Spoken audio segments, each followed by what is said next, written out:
It's been 5 years since my father passed away. My mother Patricia and sister Caitlin live in the large mansion he left behind in an upscale neighborhood in Westchester County. I live alone in a high-rise apartment on the Upper East Side, a modestly sized home with a view of Central Park's greenery. As head of research and development at MediPharm Pharmaceuticals, my days were busy and fulfilling, leading a cancer drug development project. I'm in charge of a project with an annual budget of $100 million, collaborating with the Mayo Clinic and Johns Hopkins Hospital. On weekends, I regularly volunteer at St. Mary's Senior Center. The peaceful conversations with the residents there brought me comfort. This tranquil life began to change when my sister's social media account started gaining explosive popularity. Under the account name Caitlin Luxury Life, she posted about her lavish lifestyle, and her follower count quickly surpassed 1 million. Her advertising revenue was rumored to exceed $500,000 annually. She posted daily photos of new Hermes bags, meals at Michelin-starred restaurants, and travels around the world on private jets. With her flashy blonde hair, perfect makeup, and designer clothing, my sister's posts became the envy of young women everywhere. Mother leveraged my sister's popularity to further strengthen her influence in New York society. With an annual income of over $1 million from our late father's estate, she established her social standing through charitable work and served as a board member of the New York Charity Association. Then the harassment against me began. Social media attacks, rumors spread to damage my reputation. Comments like, "How can someone from such a wealthy family live such a plain life?" and "The sister is a family embarrassment," started appearing on my sister's social media account. However, I chose to endure it silently, maintaining my belief in making my own way through merit. One day, my sister announced her engagement to investor James Harrison. The post received over 1 million likes. James came from a prominent Boston family. His father was chairman of an investment bank, with strong connections in political and financial circles. He seemed like an ideal match for my sister, being meticulous and highly conscious of social standing.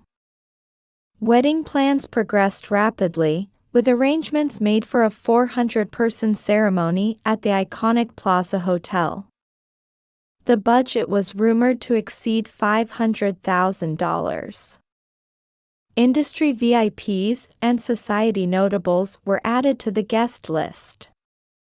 A custom wedding cake from Sylvia, Dom Perignon champagne, and a course menu featuring veal osso buco. Everything was planned to be top tier. However, I never received an invitation. When I asked Mother, she dismissed me, saying, "You must be busy. You've got your hands full with drug development." Still, I told myself this was my sister's special day. I prepared a modest navy Ralph Lauren dress and a Tiffany necklace. Manhattan was bathed in summer sunshine. I started preparing early in the morning, slipping into my navy Ralph Lauren dress. My makeup was subtle but carefully done. I paired the outfit with a Tiffany diamond necklace and pearl earrings inherited from Mother. Looking at my reflection in the mirror, I sighed deeply. As I carefully styled my black hair into an updo, I reaffirmed my desire to sincerely celebrate my sister's special day. Outside my window, Central Park's trees swayed in the early summer breeze. The sight of morning joggers gave me a sense of normalcy. I arrived at the Plaza Hotel exactly at 11 a.m. Luxury cars were arriving one after another at the entrance, with white-gloved valet parking staff bustling about. Bentleys, Rolls-Royces, Mercedes Maybachs. My Lexus was clearly out of place. Nevertheless, the valet staff greeted me with unchanged politeness. "Have a wonderful time, Ms. Walker." I nodded slightly at the young staff member's smile and walked through the heavy revolving door. Stepping into the hotel lobby, I was struck by the sparkle of crystal chandeliers. The Italian marble floor was adorned with lavish floral arrangements, creating a fairy tale-like elegance. Pure white calla lilies and pink roses were arranged in graceful curves. The sweet scent of lavender enveloped the entire space. In the lobby, I met acquaintances from the pharmaceutical industry, Dr. Johnson from Mayo Clinic and Professor Martin from Memorial Sloan Kettering Cancer Center. They highly value my work. We eagerly discussed the clinical trial data for a new anti-cancer drug. "Elizabeth, it's your sister's big day. What a wonderful venue." "Yes, I sincerely wish for her happiness. By the way, I heard the new drug trial data is showing excellent results. FDA approval must be close. Your research will save many patients." Engaging in pleasant conversation, we headed toward the reception hall. The long corridor was filled with luminaries of society, ladies in Chanel tweed suits, women carrying Hermès Birkin bags. Everything was perfectly coordinated. Snippets of conversation revealed rumors that the wedding budget exceeded $500,000. The walls were adorned with 18th-century French tapestries, and Renaissance-style murals decorated the ceiling. Along both sides of the corridor, antique vases held pure white Casablanca lilies, their pristine fragrance wafting through the air. I stopped in front of the venue doors. A security guard in a black suit stood there holding the latest iPad. With tense feelings, I approached the guard checking the list. A gold name tag reading Plaza Security gleamed on his chest. "Your name?" "Elizabeth Walker." "One moment, please." The guard scrolled through the screens several times, frowning. My heart began to race at his expression. "I'm sorry, but your name is not on the list." Those cold words pierced my heart. I felt as if the surrounding temperature had suddenly dropped. "Please check again." "Elizabeth Walker. I'm the bride's sister." I could feel my voice trembling slightly.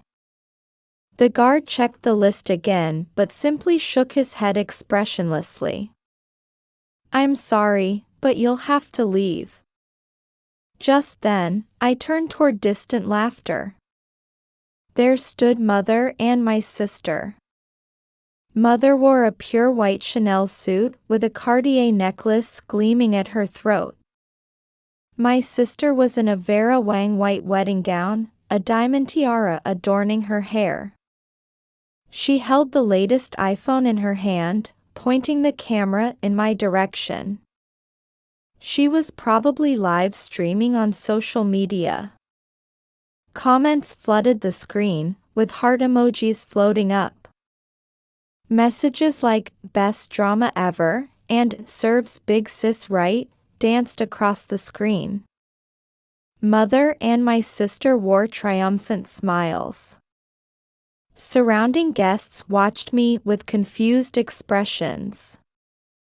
Some looked away apologetically. In that moment, I understood everything. This was no coincidence. It was all planned. The missing invitation, mother's words, everything had been preparation for this scene.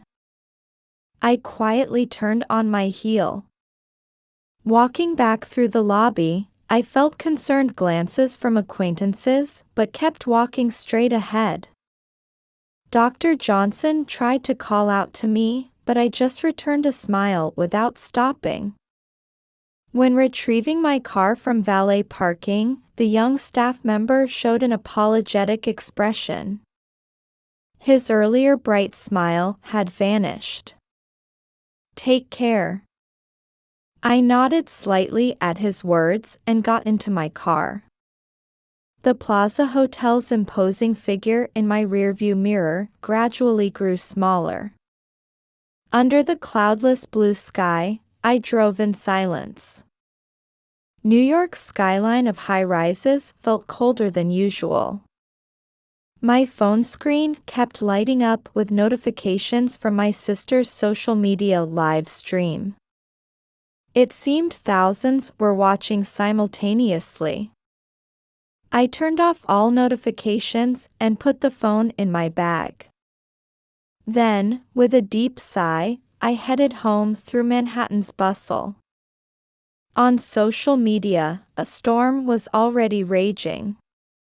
The hashtag Walker Family Scandal quickly became trending, with angry comments pouring in from my sister's live stream viewers. The video had been shared with the Boston fiancé's family, and the Harrisons were furious. Pharmaceutical industry VIPs invited to the wedding were also raising protests one after another. Inquiries were flooding in from Mayo Clinic and Johns Hopkins Hospital, my project's research partners. In the Plaza Hotel's grand ballroom, more than half the guests had begun leaving early. The sharp sound of luxury heels on marble floors created a dissonant echo in the silent venue. My cell phone was receiving concerned messages from industry contacts. However, I kept it powered off.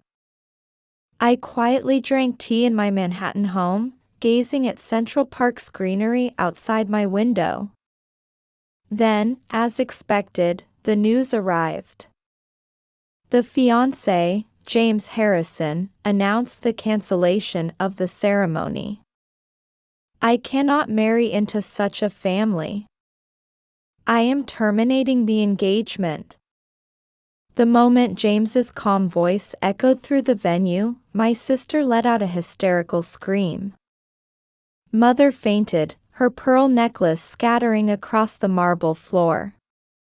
The venue fell into chaos as media rushed in. By evening, my apartment's intercom rang. The monitor showed the tear-stained faces of mother and my sister. The Chanel suit was wrinkled, and the wedding dress hem was stained with mud. "Elizabeth, help us." Mother's voice trembled. The security camera showed them prostrating themselves at my front door. Their figures, wrapped in luxury brands, now evoked only pity. "Please, open up. We'll explain everything. We'll apologize." "So?" My sister's voice was strained. While the social media stream had stopped, I could see masses of critical comments still flowing on her smartphone screen. Her follower count was dropping dramatically, and it appeared she was receiving contract termination notices from advertising sponsors. I quietly sat on the sofa and took a sip of tea. Outside the window, the sun was setting, painting Manhattan's skyscrapers orange. The intercom kept ringing. "Open up. Please. Our reputation can't take any more." The screams gradually became more desperate. The social media backlash showed no signs of stopping, rather, it was accelerating. Major Western media outlets were picking up the story one after another. I stood up and walked to the window. In Central Park, the usual evening scene unfolded, people enjoying jogs, families walking dogs, students reading on benches. The ordinary sight made the current situation feel even more surreal. The crying and screaming continued at my door. Residents of the luxury condominium were eyeing mother and my sister suspiciously. Security guards approached, asking them to leave. "We can't leave this situation as is." My cell phone started ringing again. The display flashed "Mother." Next to it were notifications of over 100 unread messages. Media interview requests were also pouring in. Then an unexpected turn of events occurred. The Plaza Hotel's security camera footage leaked. The footage of me being denied entry, mother and my sister laughing while filming, it spread instantly, triggering a new wave of outrage. The mass exodus of followers from my sister's social media account wouldn't stop.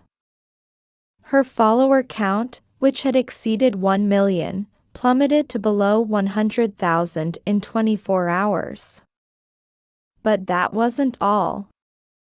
Critical comments began flooding her past posts. Were all your past posts lies? Were the luxury brand advertisements actually borrowed items? Contract termination notices from advertising sponsors came like an avalanche. Her annual income of over $500,000 was about to become zero overnight. The Harrison family in Boston filed a massive damages claim. In addition to the $500,000 wedding costs, they demanded another $1 million for damage to the family's social credibility. The Harrison family, a prominent Boston dynasty, holds strong influence in political and financial circles. Their anger was beyond imagination. "The price for damaging our family's honor will not be small."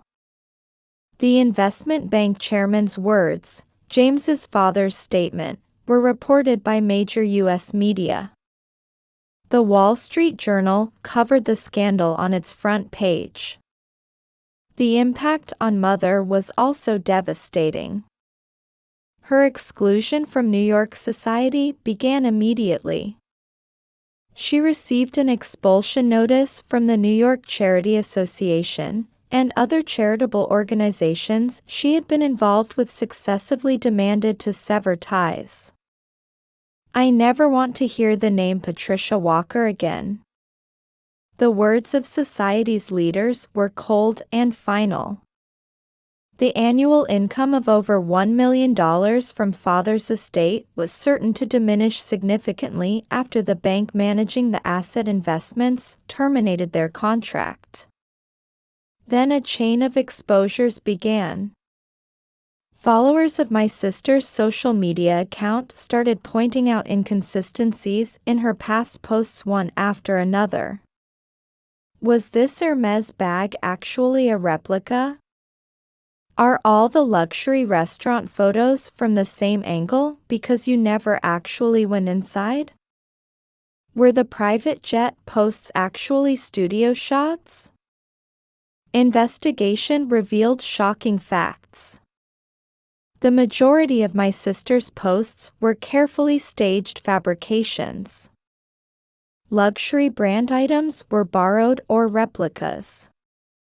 Restaurant meals were photographed only from outside without actually dining there. Many overseas travel photos were digitally edited. Furthermore, it was revealed that their treatment of me at the wedding was planned harassment. They had intentionally excluded my name from the guest list and pre-announced the social media stream to gather many viewers. I wanted to create the best drama to get the highest viewer numbers. My sister's confession caused huge ripples online.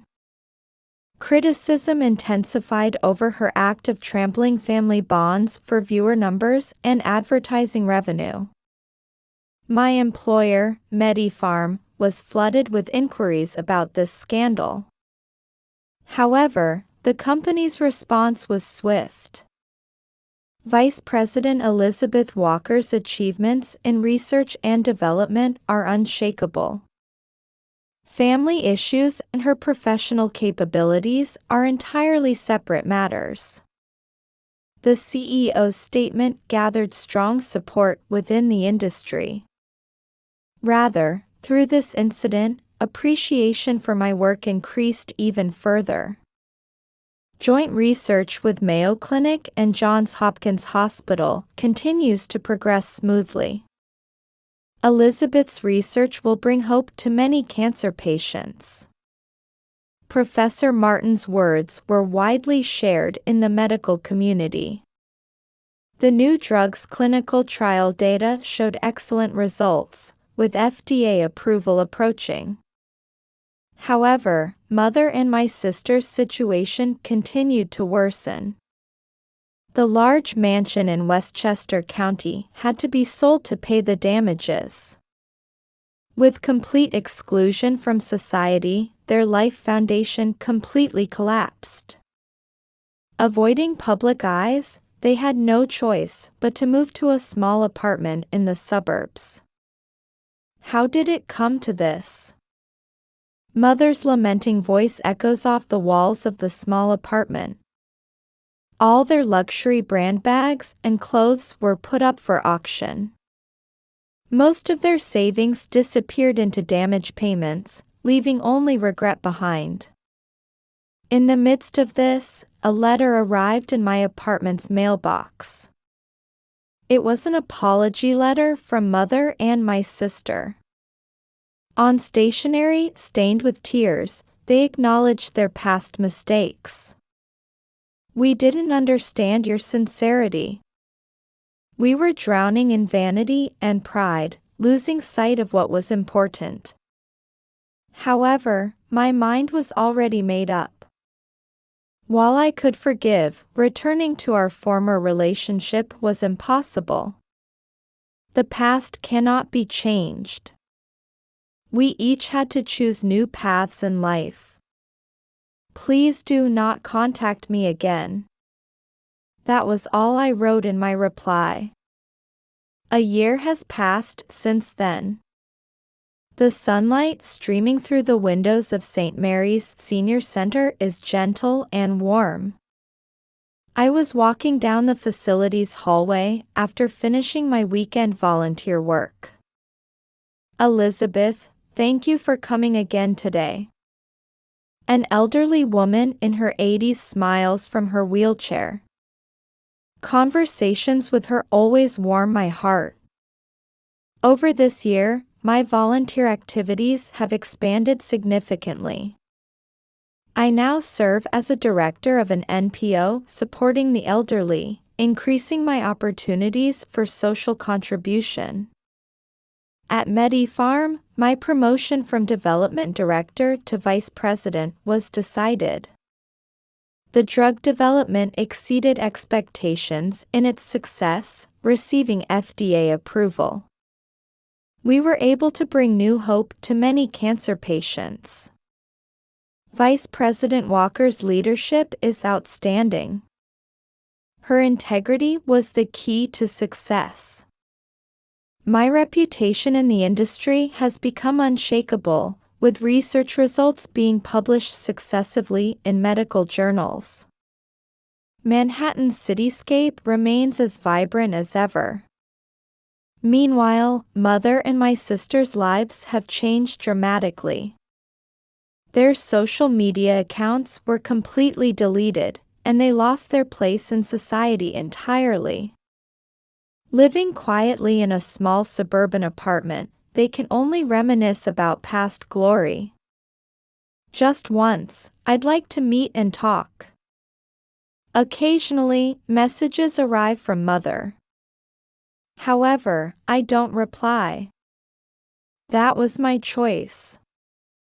I decided to live looking forward, not imprisoned by the past. From my high-rise window, Central Park's autumn colors are beautiful. In my life filled with work and volunteer activities, I have no regrets. Rather, I feel that the events of that wedding day brought new meaning to my life. Living with sincerity, I've realized anew that this is what matters most. I shared these words at MediFarm's board meeting. From the conference room window, Manhattan's skyscrapers are visible. Under a cloudless blue sky, a new era was about to begin. My once famous sister now reportedly works at a small accounting firm. Mother spends her days knitting at home. Their luxurious lifestyle has become a distant memory as they live modestly. There are things more important than money and fame. We had to lose everything to realize that. That's what was written in my sister's final letter. Inside the envelope was a simple photo of them together. Gone were the luxury brand outfits and heavy makeup. Yet their expressions showed a peaceful contentment. Sometimes I pass by the Plaza Hotel. The events of that day now feel like distant memories. Volunteer work at the Senior Center, drug development research, company responsibilities. In the midst of my fulfilling daily life, I'm walking my own path. Elizabeth is our pride.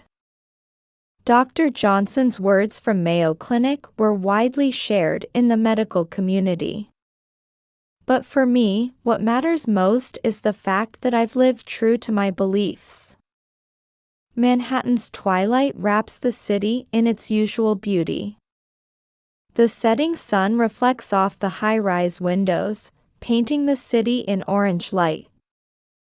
The trees in Central Park sway gently in the breeze. Tomorrow will bring another new day. Perhaps that is the greatest gift for me, who chose to live with integrity.